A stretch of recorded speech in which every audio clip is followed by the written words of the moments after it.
ब्राह्मण हो जाए है गंगा दारू पी है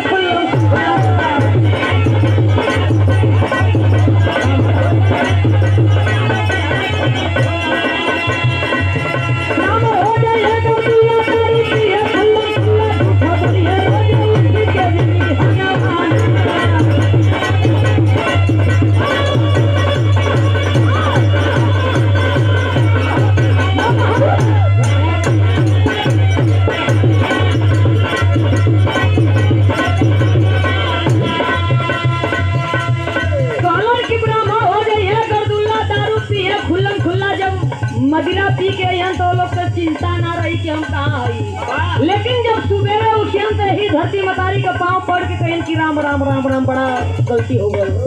ब्राह्मण लोग एक लाइन और भगवान बताओ सही के राम नाम के तोला भूमियन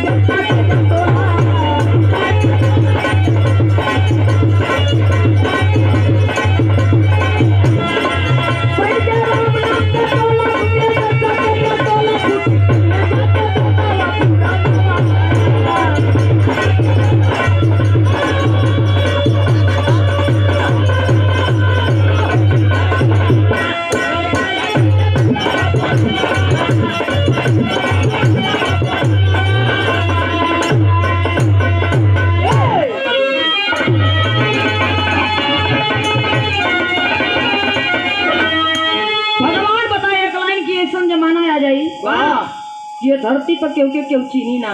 अब कैसे ना चीनी मास्टर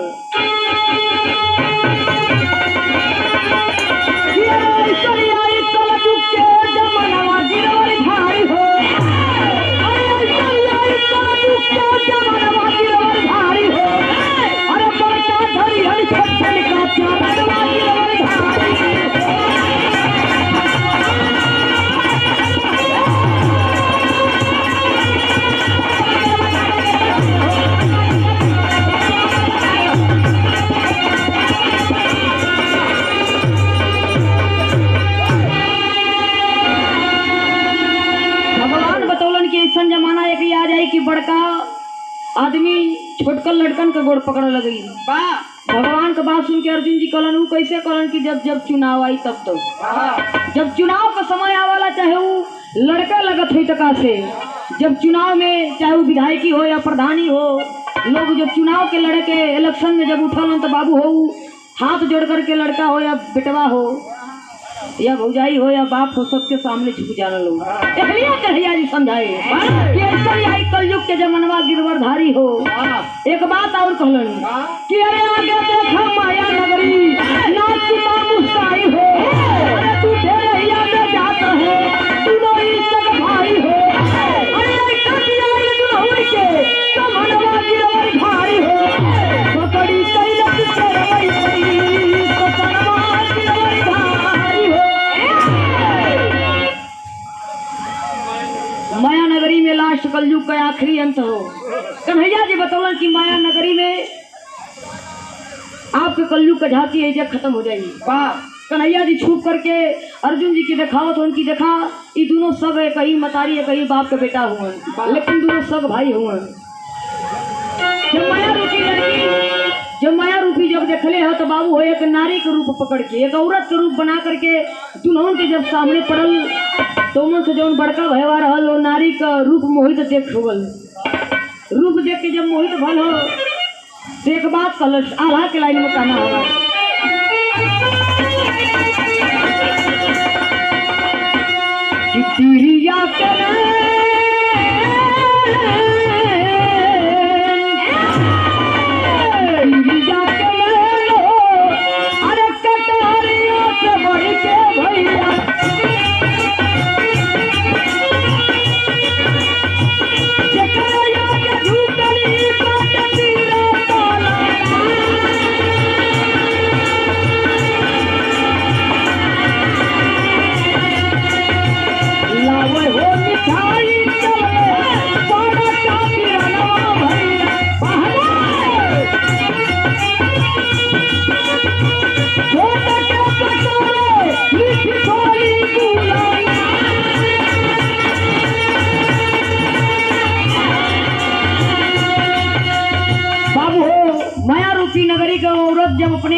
पढ़ के भाई बाबू जब मोहित हो गल तो ओके बहका के कैसो भेज दिलस मार्केट बाजार करे बदे। इधर छोटके से लगल हंस हंस के मजाक करे कलश का कलश तोहरे भोली आके हम झूठा महकवली रजऊ बहवा तोहरे पतिया हम देते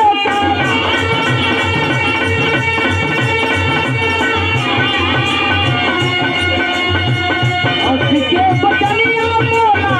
छोटा का पिरनवा भैया भैया के नाते भाऊजी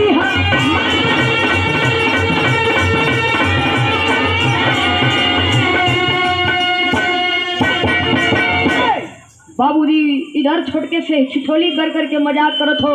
कलश कि हम तोरे भैया के झूठा बहकौली रजऊ तोरे पर दिया मोर होए दे करार। इतनी बचन सुन करके वो छोटका लड़कवा हाथ जोड़ के कहलस कि भैया के नाते लगबू भौजी हमार काहे बदे अपन धर्म हमार धर्म नसावत हो काहे बदे हमके कलंकित बनावत हो। बड़का भैया जब देखलेस की आवत हो तो अपने पूरे बदन का कपड़ा फाड़ करके वो माया नगरी रूपी औरत बाबूजी नाटक करत हो का करत हो तने में आई गई बड़ा का पिरनवा भैया रोली गुजरिया अपना चोलिया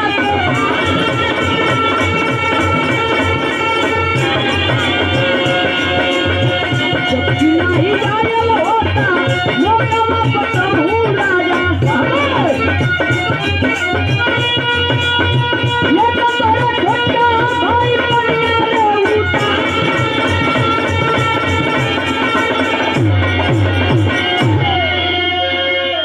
तो बड़के लड़कवा से कलश की जबकि बुकवा पर नहीं आल होता तो तोहार भैया जब छोटका हो तोहार पनिया उतार ले हो। अपनी बात सुन करके वो बड़ा भाई क्रोध में हो जाता है अपने भाई की बात नहीं सुनता है। इतनी बात जब समय कन्हैया जी सुनलन और कलयुग का झांकी दिखाओ बदे अर्जुन जी के कुछ दूरी पर लेके छिपल कलन के अर्जुन यही कलयुग के यही माया नगरी में कलयुग का अंत हो। कन्हैया जी छुप के दिखावत हो कैसे दिखाओ सर मास्टर खड़ी खड़ी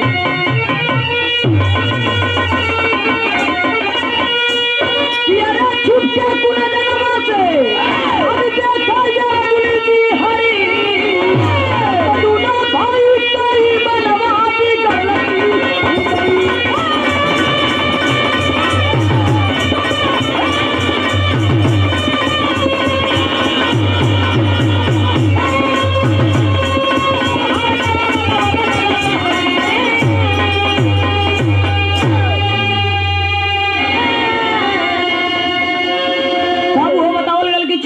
छुप के कुंजनवा से देखा अर्जुन जी हरी दोनों भाई कई मनवा बिगड़ल सुंदरी देख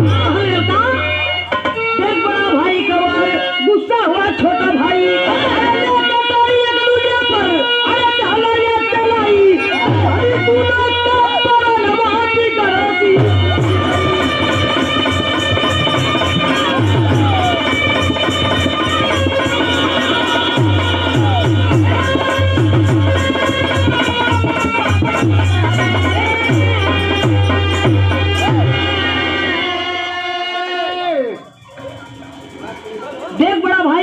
गुस्सा हुआ छोटा भाई ले कटारी एक दूजे पर दहला या चलाई तो लेहनी दोनों का परनवा हो बिगड़ल सुंदरी। जब आपस में दोनों भाई टकरार करके धरती पर सही धारा जब ये शरीर के प्राण पर ठोड़ू छोड़ के जब बिना भैलन दोनों तो फिर वही माया रूपी अपन रूप बदल करके माया नगरी में चली जाती है। कन्हैया जी कलन देखे अर्जुन यही कलयुग का आखिरी हो कहलन मास्टर सजल देखा लो नहीं अर्जुन जी अरे सजल देखा है कृष्ण भगवान अर्जुन जी के कलयुग का झांकी अरे कलयुग में सब कलंकित होई अरे केहू न रही बाकी तो कैसा फिर तो तू गुना नवा भी गलती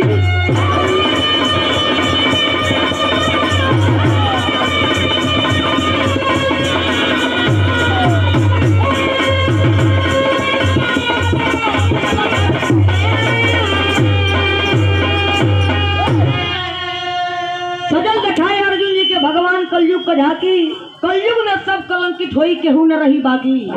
तो करिया फिर से तू गुणनवा हो बिगड़ल सुंदरी। भगवान कलन की ये युग के बाद फिर युग जब कल युग आई तो देखा के मार मत करिया। गुरु बिहारी गुरु गणेश अरे